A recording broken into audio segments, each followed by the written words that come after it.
kembali lagi bersama kami di podcast Sastra Sebelum Tidur. Oke, kali ini sebelum tidur kembali kita buat podcast dulu. Kita berpodcast cerita. Sambil cerita ini kita akan membedah suatu karya sastra, yaitu berupa puisi ya kak ya. Yaps, betul. Jadi puisi ini tuh merupakan karya dari Pak Sapadi Djoko Damono yang sangat legendaris sebenarnya ya. Berjudul apa Pak? Judulnya itu Pada Suatu Hari Nanti. Pasti teman-teman nggak asik kan denger puisi ini tuh. Iya. Jadi kita akan membedah bagaimana isi makna yang terkandung yang di dalam puisi ini. Sebelum kita membahas lebih jauh tentang makna yang terkandung, sebelum kita membedah, kita obrak-abrik apa isi makna yang terkandung dalam puisi Pada Suatu Hari Nanti ini, kita bacakan dulu ya kak ya puisi ini. Ayo kakak dibacain ya kak ya, minta tolong biar teman-teman itu tahu seperti apa puisinya seperti itu. Ini aku bacain ya. Pada Suatu Hari Nanti, karya Sapadi Djoko Damono.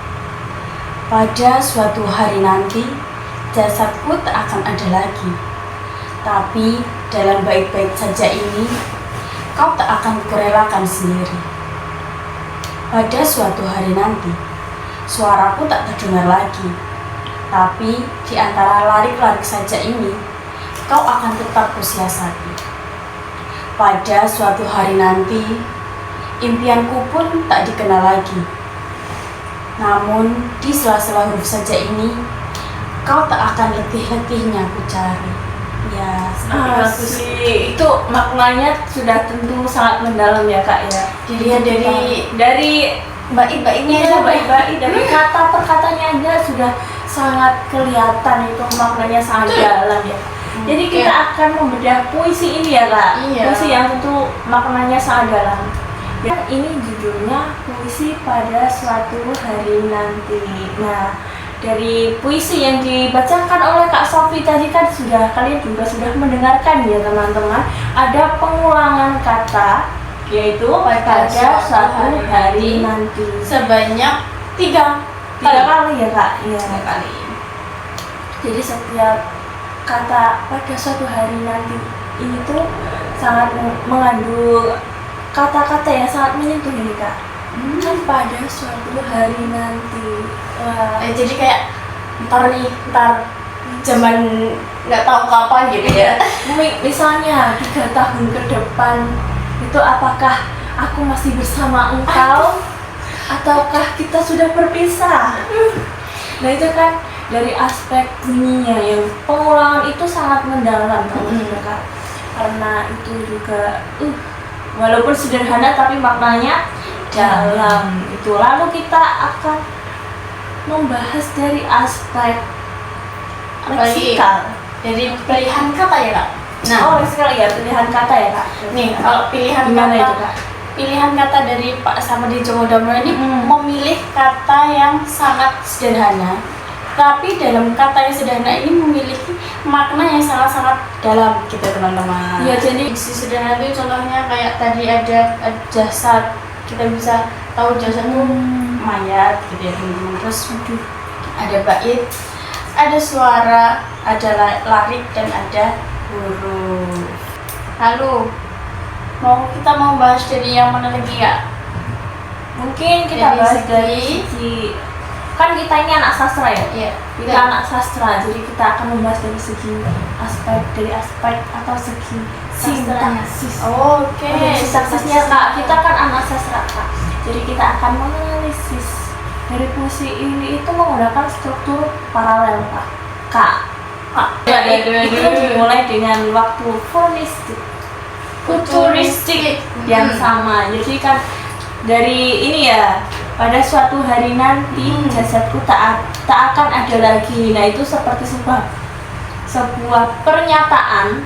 Lalu pada bait selanjutnya itu, tapi dalam bait-bait saja ini kau tak akan kurelakan sendiri. Nah ini kan seperti jawaban dari pernyataannya tadi ya Kak. Jadi yang dimaksud futuristik itu tadi kan 2 bait pertama tadi seperti yang pada suatu hari nanti jasadku tak akan ada lagi. Nah itu sebuah waktu futuristiknya.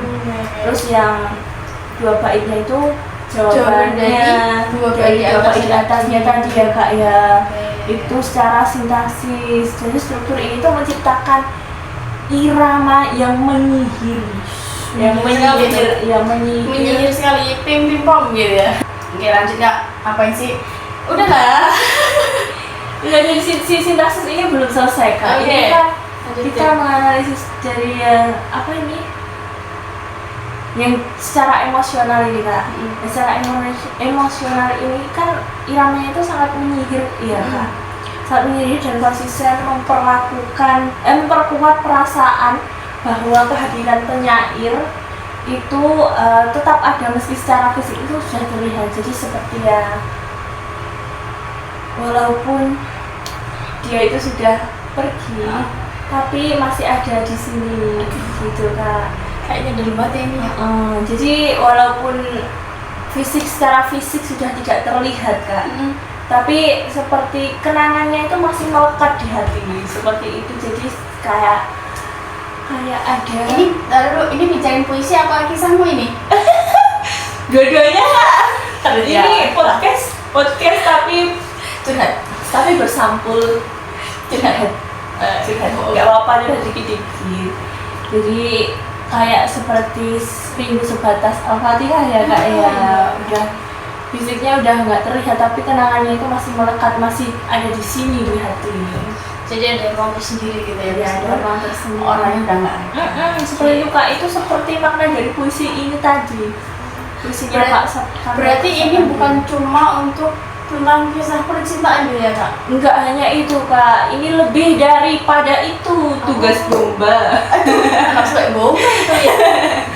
Enggak Kak, ya ini puisinya itu sangat mendalam. Walaupun kata-katanya sederhana tapi ini mendalam. Bukan hanya mencakup soal percintaan tapi juga keabadian. Seperti itu, walaupun fisiknya udah nggak terlihat tapi kan cintanya tetap abadi gitu ya Kak. Oke. Lalu selanjutnya kita bahas soal apa Kak? Ini daripada kita berlarut-larut dalam kesedihan. Selanjutnya itu ada aspek secara semantik. Nah, dari puisi ini itu menyampaikan pesan abadi, yaitu bahwa cinta dan makna tak lekang oleh kematian. Jadi seperti dikatakan Mbak Arifah tadi, bahwa meskipun orang itu udah nggak ada, tapi cintanya itu tetap ada di keabadian dalam kita, di dalam diri kita sendiri juga. Kita mempunyai sedikit ruang di dalam hati kita untuk orang yang sudah tiada, seperti ilmu ya. Jadi ada kenangan yang melekat gitu Mbak. Walaupun orang yang udah nggak terlihat Mbak secara fisik, tapi kenangannya itu masih tetap melekat. Jangan lagi, nggak mau set aku Kak, udah.